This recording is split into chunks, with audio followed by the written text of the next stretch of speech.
Okay, hello, this is video diary entry number 5.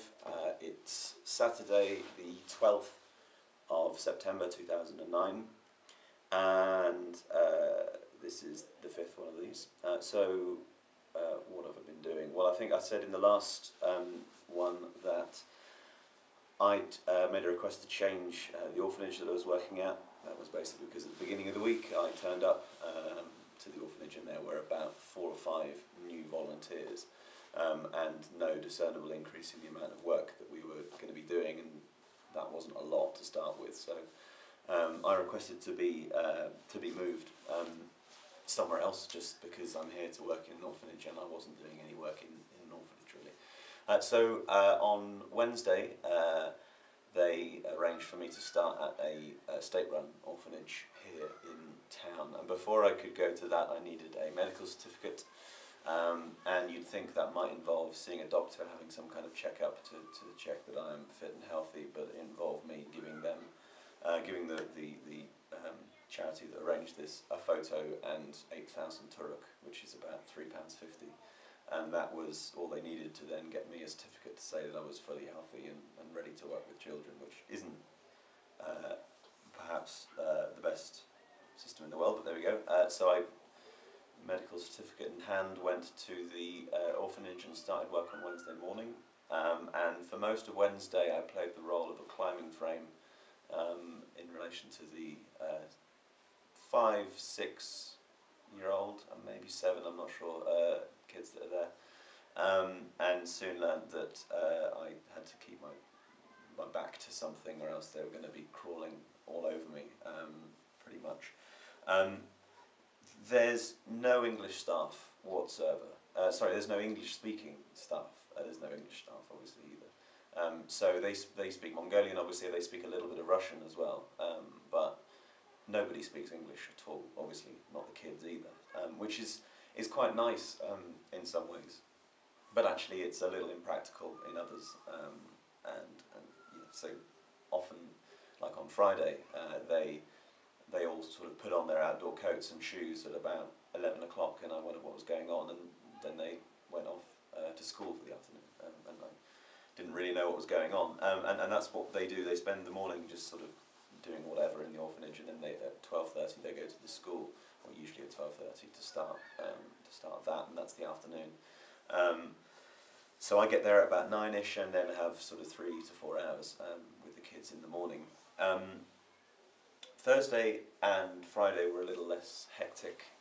They were doing some drawing in the mornings and a little bit of sort of work with some numbers and some very, very basic sums, and it's quite nice because I was able to then help them, and so if they drew a 5 the wrong way around, I could show them how it should actually look, and it felt like I was doing a bit more, I suppose, when that kind of thing was involved, rather than just when they're just playing for 2 or 3 hours at a time. And I, as I said, I'm just a climbing frame basically. What else do I do there? Well, they as I said, they go to school in the afternoon, and it's been a little cold recently, although today's quite a nice day, as you can probably tell. Because it's been cooler recently, they've got to put on loads of outdoor clothes for the walk to school, and there's something quite satisfying about helping one of them put their shoes on, or tie their laces, or do up the zip on their jackets or coats. There's something quite satisfying about that. I don't know what it is, but for the avoidance of doubt, that's when they're putting clothes on, that there's something satisfying about helping them. So it is a state orphanage, as I've said, and the facilities are very good, actually, really good, and clean, and seem to be quite well run. And they certainly don't lack for food. They eat so much, these kids, and they eat bowl or drink bowl after bowl of this stuff, which I tried once, and I'm not going to try it again. It's basically, it tastes like hot salted milk with melted plastic, and it has an aftertaste which is like a Dairy cheese triangle. It's absolutely horrendous, but they down bowls and bowls of it. But yeah, they certainly have enough food. Um, so that's the orphanage. What else have I been doing? Last night I was watching some TV with my host family, or I was writing my diary in the lounge, and they had the TV on, and I noticed that it was I think it was a Russian film, dubbed into Mongolian with English subtitles, and the subtitles were brilliant. It was basically like someone had put in the words or the line into a internet language translator, and then it kicked it out. And you know, those things are never grammatical at all. You just get literal word by word translations. So I wrote down a few of the things that they were saying.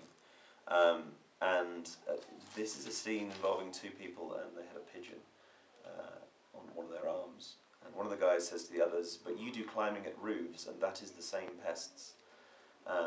Talking about pigeons, I'm sure. And then my favourite line was another two people speaking to each other, and one of them got angry and said, "I am feeling this moment like an insomniac bear." No idea what he's talking about there at all. And it looked like a terrible, terrible film, but it's quite interesting to watch the subtitles. It's about the only TV I've watched here, although they do have the international BBC news channel, which I might check up on from time to time, I think. I don't know whether my throat is any, well, it kind of feels better, but I don't know if my voice is any less deep than it was before. Midweek, I was sounding like Windsor Davies on like Wednesday and Thursday. That's a reference for the kids out there. And it's quite fun when your voice does that. It's quite good, but it's not that practical when you're trying to sing Twinkle Twinkle Little Star, and you've got a voice like a bass baritone. That isn't ideal, really. And I think I know why I've had a bit of a problem with my throat for about a week now, and it's probably the 10 kilograms of carbon dioxide and dust that I inhale every time I step out the door, because especially when it's dry and warm, it's so dusty, and there are so many cars here in a very small space, and they've got a lot of roadworks going on, so there's lots of roads that are just completely closed, which doesn't make matters any better. It's a bit hectic, the roads and the traffic here, and there are literally just manhole covers left off manholes with sort of 8 to 10 feet drops in the pavement and on the main roads, and it's a wonder that I haven't fallen down one yet. There's a technique that I use, or a couple of techniques I use for crossing the road. One is obviously cross with a Mongolian, and preferably have them on the side where the traffic's approaching, just because they know what they're doing and they've crossed the roads here before. And the other one, and I think that the worst thing you can say about this is that it's arrogant, and the other way is that what I'll do is, I'll make an assumption that if you hit someone in your car here, then it must be a paperwork and bureaucratic pain in the arse, to say the least. But surely if you hit a tourist, it's going to be worse. Surely it's going to be more inconvenient, and it shouldn't. It should be absolutely exactly the same. But it's probably going to be a bigger pain in the arse, and I kind of rely on that when I'm crossing the road, and I'm visibly not a local, and so perhaps in part they also expect me to expect the unexpected of my road crossing behaviour, and therefore I'm sort of forcing shared space on them. But I won't go on about that here. That's about it. I can't really think of much else to say, and when I do, I'll do video diary number 6.